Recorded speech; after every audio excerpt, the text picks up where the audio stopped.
Summer camps are in full swing, and there was a new warning from the CDC tied to a growing health concern, measles. Our health expert, Dr. Paul Coley, joins us now to break down the CDC's new summer camp guidance and what parents need to know.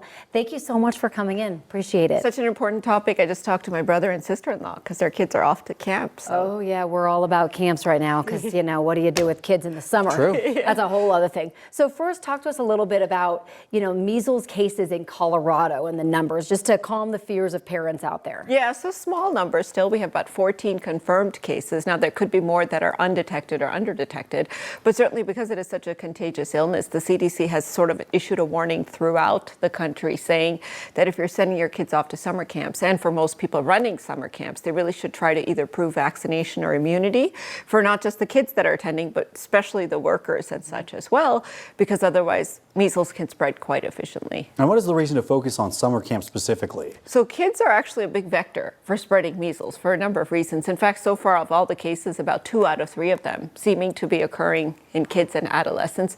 Part of that is because they may not have gotten all their doses of the vaccine, but part of it is just the close quarters and personal hygiene and what have you with young kids. And they can spread the infection before they have symptoms.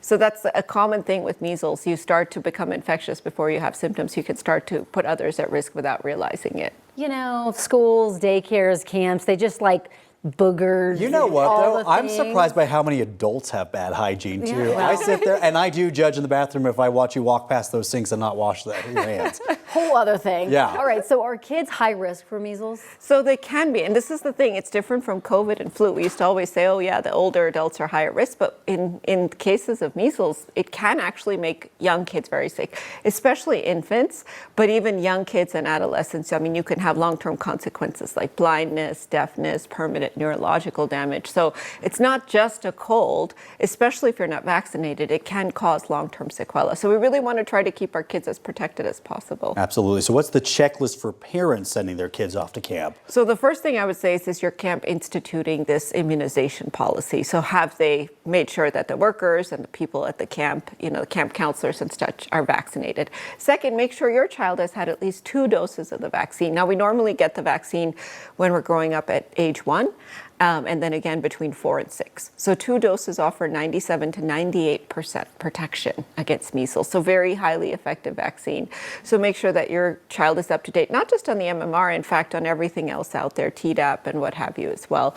And then third, you want to talk to your kids about hygiene. I think that's really important because a lot of times kids don't realize about washing hands and sharing glasses or utensils or what have you with other kids at camp. So especially just kind of sit down and have a little chat with your kids about that. And then finally, I like to always touch base with the pediatrician as well before you send your kids off to camp, just to make sure there's not an EpiPen that needs to go with them or any other medications or an inhaler or anything else that they might need. It is a lot to think about, Yeah. for parents sending their kids off to camp. So appreciate you coming in. Thank you. All right. So again, you can find all of Dr. Coley's appearances on 9news.com/Dr. Coley.